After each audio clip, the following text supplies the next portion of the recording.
Hello my dear students, welcome again to Edutop. 11th class की series चल रही है हमारी। 5th चैप्टर हम लोग कर रहे हैं। कौन सा? States of matter. States of matter में सबसे पहले हम लोग डिस्कस कर रहे हैं गैसियस लॉज की। गैसियस लॉज में हम लोग बॉयल्स लॉ कर चुके हैं, चार्ल्स लॉ कर चुके हैं। आज डिस्कस करेंगे गैलियो-सेक्स लॉ। हम गैस लॉज कहाँ बात करते हैं? गैस लॉज की बात होती है कि जब तीन फिजिकल क्वांटिटीज को हम कंपेयर कर रहे हैं और उसमें एक फिजिकल क्वांटिटी को हम कांस्टेंट रख करके दूसरे को बढ़ाते हैं तो उससे रिलेशनशिप क्या बनता है। हमने टेम्परेचर कांस्टेंट रख के देख लिया, हमने प्रेशर कांस्टेंट रख के देख लिया। आज हम लोग कांस्टेंट रखेंगे वॉल्यूम को। क्या क्या है देखो, temperature, pressure and volume. Avogadro's number में हम नंबर ऑफ मोल्स की भी बात करेंगे।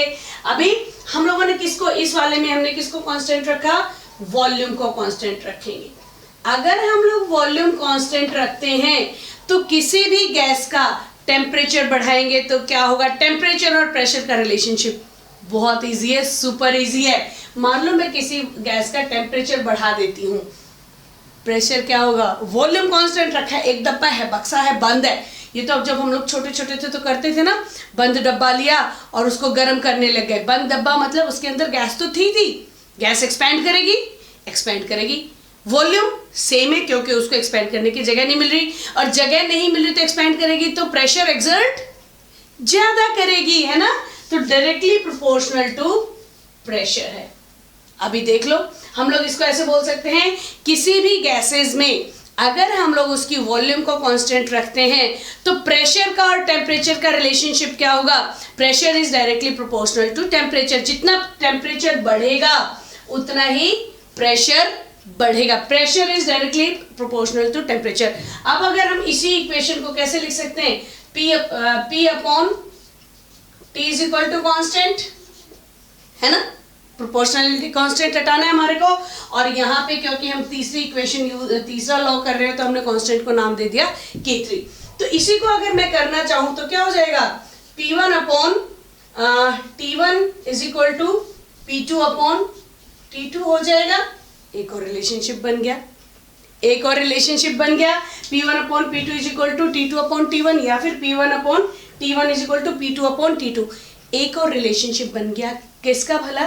गैलियो-सेक्स लॉ।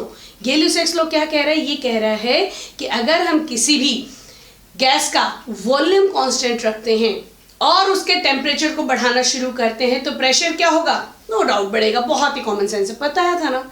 लो हो गया, इसका मतलब ये नहीं है कि बहुत खतरनाक ही होगा।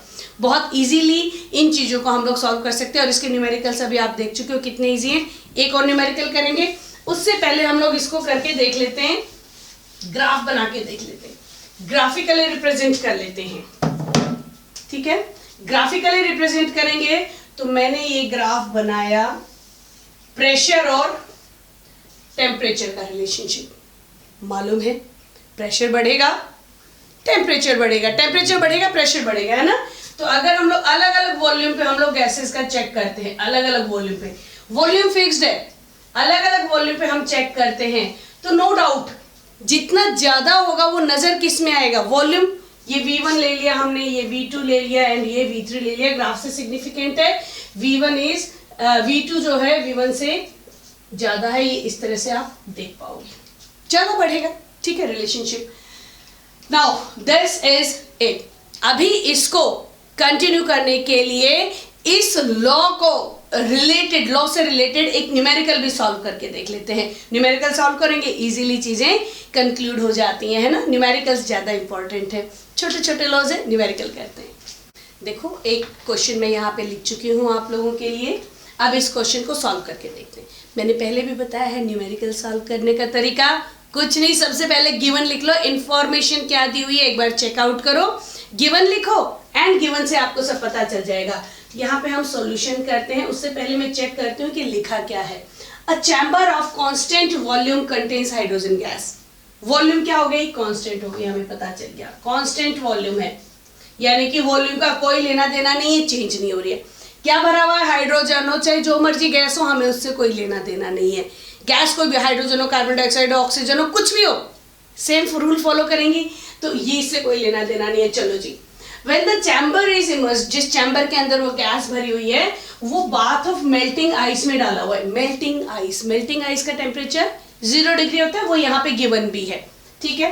तो यहाँ पे आपको गिवन आ गया सबसे पहले टेम्परेचर है ना, T1 is equal to 0 degree Celsius, ठीक है भाई। The pressure of gas is इतना, मतलब 0 डिग्री सेल्सियस पे प्रेशर है, this is P1 is equal to 1.07 into 10 raised to the power 2 kilo pascal. Very good. What pressure will be, मतलब अगला pressure आपने कैलकुलेट करना है, P2 आपने कैलकुलेट करना है। Indicated when the chamber is both to 100 degree Celsius. Okay, T2 आपको given है 100 डिग्री सेल्सियस। मेरे लाडले प्यारे बच्चों, चार्ल्स लॉ में बता चुकी हूं, टेम्परेचर अगर सेल्सियस में है कभी कैलकुलेट नहीं करना। कैलकुलेशन किस में है, केल्विन में कन्वर्ट करके इनको कैलकुलेट करेंगे। तो इसको क्या करेंगे, प्लस 273.15 करना चाहो तो और एक्यूरेट आ जाएगा, अदरवाइज इससे भी चलेगा। दिस विल बी 273 केल्विन, और इसमें भी प्लस 273 करो, plus 273 that is 373 kelvin. Now आ चुका फॉर्मूला यूज्ड, आप लोगों को सबको बहुत अच्छे से मालूम है। इधर कर देती हूं मैं, फॉर्मूला यूज्ड क्या यूज करेंगे हम, फॉर्मूला क्या था, P1 upon T1 is equal to P2 upon T2। अब हम लोगों को क्या कैलकुलेट करना है, P2, तो P2 क्या हो जाएगा, P2 is equal to P1 into T2 upon T1, यही हो जाएगा ना। पुट कर दो सारी चीजें, अब है क्या गया, P1 की जगह क्या पुट करोगे, is 1.07 into 10 raise to the power 2, इसको मिटाती हूं यहां से, ये सब नजर आ जाएगा अपने को, yes, into 2 kilo pascal and multiplied by T2 373 kelvin divided by 273 kelvin, kelvin से केल्विन गया। अब इसको सॉल्व कर लो, कितना आ जाएगा, 1.4 किलो पास्कल के आसपास कुछ आ जाएगा। आप लोग सॉल्व कर लो इसको, है ना। It is very simple. बहुत छोटे छोटे से लॉ हैं ये गैस के, इंपॉर्टेंट लॉज हैं। कौन से, बॉयल्स लॉ हमने किया टेम्परेचर कांस्टेंट रख के, चार्ल्स लॉ हमने क्या कैलकुलेट किया, प्रेशर कांस्टेंट रख के, गेल-ल्यूसेक्स लॉ हमने किया वॉल्यूम कांस्टेंट रख के। अच्छा ठीक है, गेल-ल्यूसेक्स लॉ में जो ग्राफ बनता है उसे हम क्या नाम देते हैं, आइसोकोर। कोर मतलब वॉल्यूम, आइसो मतलब सेम वॉल्यूम पे प्रेशर और टेम्परेचर का रिलेशनशिप। प्रैक्टिकल एप्लीकेशन बताऊं इसकी, सब लोग रिलेट कर जाओगे इससे। अब देखो, टायर सुने हैं गाड़ियों के, और ये भी तुमने सुना होगा कि गर्मियों में टायर के अंदर एयर का प्रेशर हमें कम कर लेना चाहिए थोड़ा सा। क्यों, नहीं तो फटते हुए सुने हैं, ये नोएडा एक्सप्रेसवे पे टायर फट गया गाड़ी का, क्यों फट जाता है, सोचो। वॉल्यूम सेम है, टायर के अंदर भरी हुई है, ठीक है, और जब टायर बहुत तेजी से गाड़ी चल रही है, फ्रिक्शन की वजह से टेम्परेचर इंक्रीज हुआ, बाहर टेम्परेचर ऑलरेडी ज्यादा है और तेजी से चलने की वजह से और ज्यादा टेम्परेचर इंक्रीज हुआ। टेम्परेचर इंक्रीज हुआ तो डायरेक्टली प्रोपोर्शनल टू प्रेशर और ज्यादा इंक्रीज हुआ। उस इंक्रीज प्रेशर की वजह से टायर बर्स्ट हो जाते हैं। प्रैक्टिकल एप्लीकेशन है, ध्यान रहेगा ना। सर्दियों में वही वाला प्रेशर, इसीलिए प्रेशर जब टायर में हवा भरवाने जाते हैं तो वो एक प्रेशर मीटर लेके रखता है जिससे इंडिकेट करता है। सर्दियों में प्रेशर थोड़ा सा ज्यादा रखते हैं क्योंकि सर्दियों में वॉल्यूम, टेम्परेचर कम है, वॉल्यूम कम हो जाती है, टेम्परेचर इतना राइज नहीं होता। गर्मियों में प्रेशर ज्यादा। ये प्रैक्टिकल एप्लीकेशन है। ये वाली एप्लीकेशन के साथ साथ अभी मैं आप लोगों के साथ एवोगैड्रो लॉ भी डिस्कस कर लेती हूँ। एवोगैड्रोस लॉ क्या कहता है, ये मोल्स का रिलेशनशिप है, नंबर ऑफ मोल्स। याद करो 6.022 into 10 raise to the power 23। Gases के साथ ये थोड़ा सा स्पेशल हो जाता है, इसको भी साथ के साथ डिस्कस करते हैं, डेंसिटी को भी डिस्कस करेंगे, फिर मैं आप लोगों के साथ आइडियल गैस इक्वेशन को डिस्कस करूंगी। तो एवोगैड्रोस लॉ डिस्कस करते हैं पहले। Let me read this. Avogadro law क्या कहता है, एवोगैड्रोस लॉ किसके लिए, गैसेस के लिए थोड़ा सा स्पेशल हो जाता है।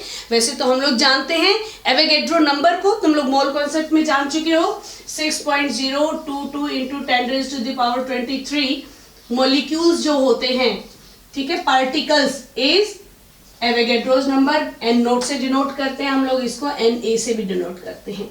ये बहुत मजेदार, पहले से ही जानते हो तुम लोग।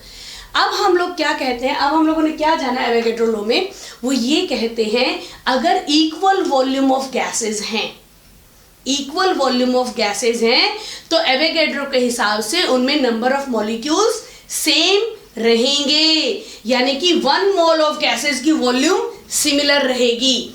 मतलब 1 मोल यानी कि 6.022 into 10⁻23 equal volume of gases, चाहे वो गैस कोई भी हो, कार्बन डाइऑक्साइड हो, हाइड्रोजन हो, मीथेन हो, एनी गैस, कोई भी गैस, अगर वो स्टैंडर्ड टेम्परेचर प्रेशर, यानी कि प्रेशर और टेम्परेचर को हम चेंज नहीं कर रहे, टेम्परेचर और प्रेशर ये क्या रहेंगे, कांस्टेंट रहेंगे, हम इनको चेंज नहीं कर रहे, तो जो वॉल्यूम है ना गैस की, वो रिलेट करेगी नंबर ऑफ पार्टिकल्स से, यानी कि नंबर ऑफ मोल्स से हम उसको रिलेट करेंगे। कहने का क्या मतलब है, एक बार फिर से सुन लो। एवोगैड्रो लॉ कहता है कि इक्वल वॉल्यूम ऑफ गैसेस, चाहे वो कोई भी गैस हो, irrespective of nature of gas, अगर उसकी वॉल्यूम सेम है तो उसमें नंबर ऑफ पार्टिकल्स सेम होंगे। जैसे अगर मैं बोलूं 1 मोल ऑफ हाइड्रोजन, इसमें कितने पार्टिकल्स होंगे और इसकी वॉल्यूम कितनी होगी, ये पार्टिकल्स कितने हो गए, 6.022 इंटू 10⁻23 पार्टिकल्स। मैं कहूं 1 मोल ऑफ CO2, चाहे कोई भी गैस हो, 6.022 इंटू 10⁻23 पार्टिकल्स हैं, इनकी वॉल्यूम इक्वल होगी अगर टेम्परेचर प्रेशर सेम रखेंगे। अब इस वॉल्यूम के बारे में बात कर लेते हैं, टेम्परेचर प्रेशर कंडीशंस की। देखो जरा, ये हो जाएगा, इनकी वॉल्यूम सबकी सेम रहेगी, 22.4 लीटर्स होगी इनकी। किस केस में, इसकी वॉल्यूम 24, मतलब अगर हम इनको कहेंगे तो 22.4 लीटर्स पर मोल, एक मोल में इतनी वॉल्यूम होगी, चाहे वो जो मर्जी गैस हो। इसकी वॉल्यूम कितनी होगी, इसकी भी 22.4 लीटर्स होगी।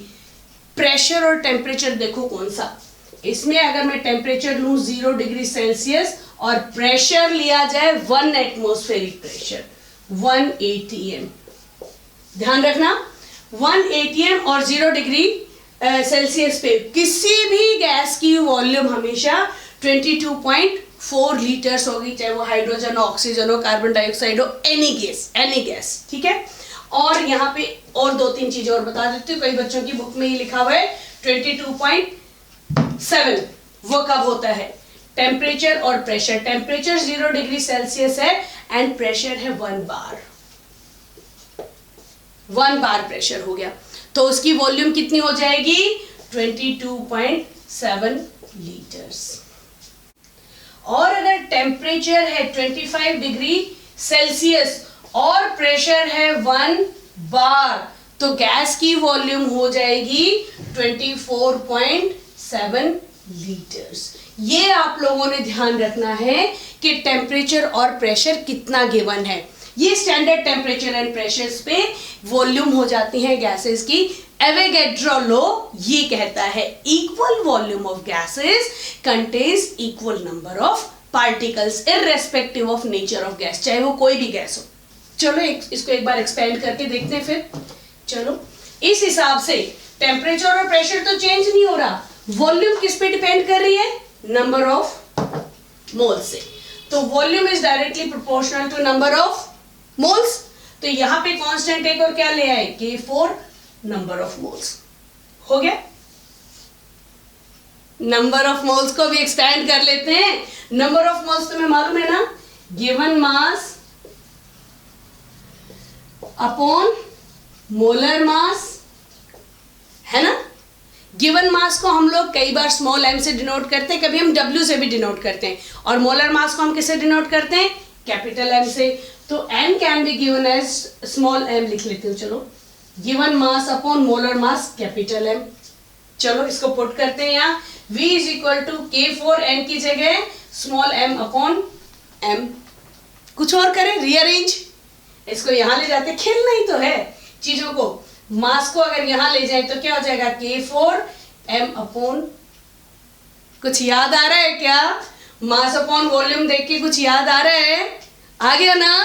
मास upon volume is density, density is equal to mass upon volume. तो चलो इसको फिर यहां अरेंज करके देख लेते हैं, अपना तो यही काम है। तो मास, देखो मोलर मास कैसे कैलकुलेट करेंगे किसी भी गैस का। अगर मोलर मास गिवन हो, नहीं गिवन है, डेंसिटी गिवन है, कांस्टेंट गिवन है, आप उस गैस को पता लगा सकते हो कि कौन सी गैस है। तो molar mass is K4D, D is density. अगर आपको मास नहीं मालूम, वॉल्यूम भी नहीं मालूम, मास और वॉल्यूम मालूम है तो आप रिलेशनशिप निकाल लोगे। मास मालूम है तो वॉल्यूम निकल जाएगा, वॉल्यूम मालूम है तो मास। यूनिटरी मेथड लगा के मैंने दूसरे वीडियोस में बनाया हुआ है, आपको मोल कॉन्सेप्ट वाला वीडियो याद आया है ना। इतने मास में इतना है तो वन मोलर मास हमारे को मोलर मास मालूम है गैसेस का। से फॉर एग्जांपल कार्बन डाइऑक्साइड का निकालते हैं तो 44 ग्राम में 22.4 लीटर्स है, तो 50 ग्राम में कितना होगा, यूनिटरी मेथड लगाएंगे। लेकिन डेंसिटी गिवन है तो कैसे, चलो इसको बता ही देती हूँ। मेरे बच्चे कहेंगे पता नहीं मैडम क्या बोल रही है। चलो इस वाली बात को भी हम थोड़ा सा डिस्कस कर लेते हैं। से फॉर एग्जांपल कार्बन डाइऑक्साइड है, कह दिया कैलकुलेट द मास ऑफ, या वॉल्यूम ऑफ निकाल लेते, चलो वॉल्यूम ऑफ कितना, 50 ग्राम ऑफ CO। हमारे पास रिलेशनशिप है कितने में 22.4 लीटर्स होती है। कार्बन डाइऑक्साइड का मोलर मास कितना होता है बेटा, 12 प्लस 32 इज 44। 44 ग्राम में कितना है, यूनिटरी मेथड 22.4 लीटर्स। तो 1 ग्राम में कितना होगा, डिवाइडेड बाय 44। तो 50 ग्राम में कितना होगा, मल्टीप्लाइड बाय 50। बस यही तो बता रही थी मैं।